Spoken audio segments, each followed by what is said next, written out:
به نام ایزد منان، عرض سلام و ادب و احترام خدمت همه شما بینندگان عزیز و محترم، ورزشکار و ورزش دوست.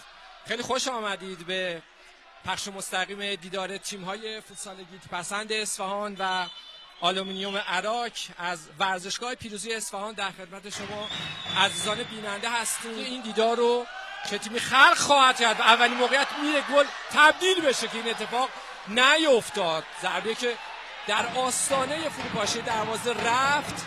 رضا کردی بر عهده داریم موقعیت تیم آلومینیوم و خیلی راحت این چهره باقر محمد صالحی او هم میرسونه به محمد رضا محبی. بازیکن گیتپسند و گل.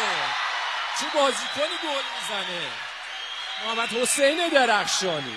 زننده هر سه گل این بازیکن هست محمد حسین درخشانی. به این ترتیب دروازه محمد علی میرزایی و به زیبایی هرچه تمام‌تر. مهدی خانی در درون زمین هست. مسعود یوسف هم هست و توپ در اختیار داره و گل میزنه مسعود یوسف. فکر میکنم اولین لمس توپش بود و البته که برای گیتپسند گل دومو به ثمر رسوند. مسعود یوسف جای موقعیت خوبه. مهدی خانی میرفت که دروازه ایرالکو برای بار سوم باز بشه.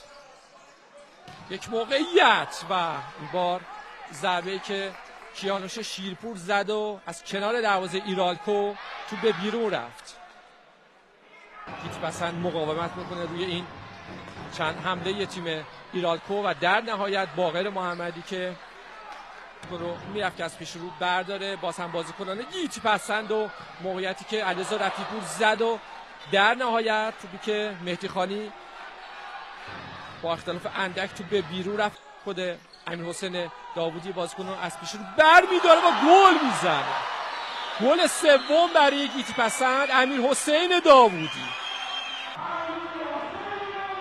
به این ترتیب این حرکت تماشایی و باز هم محمد علی میرزایی هست که مغلوب کارهای دیدنی بازیکنان گیتپسند میشه. باز هم بازیکنان گیتپسند یک موقعیت خوب دروازه میرفت که باز بشه توسط محمد حسین درخشانی. در نمایه‌های بازیکنان گیتپسند قرار بگیرن و تیرک دروازه باز هم نجات داد دروازه میرزایی رو و برای بار دوم موج بعدی حمله گیتپسند.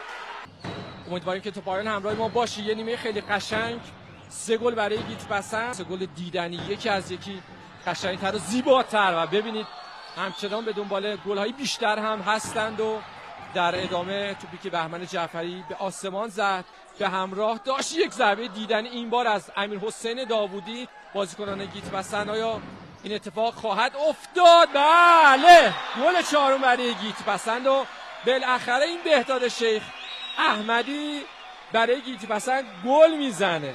تماشاگرانی که باید هم خوشحال باشن لحظات پرفشاری و دروازه‌بان آلومینیوم پشت سر گذاشت و در نهایت دروازش باز شد.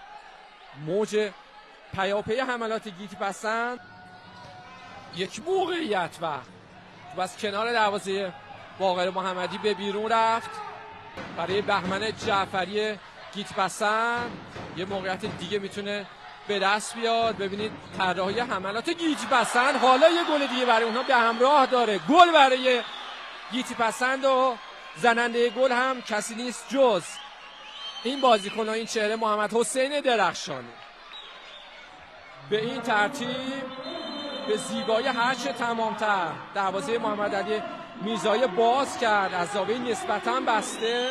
مقصودی، محمد رضا محبی و توپی که به بیرون رفت. به همین سالن گیتپسند به مسافت رقیب خودش خواهد رفت و سوت پایان بازی. آخرین موقعیت گیتپسند هم موقع تبدیل به گل نشده.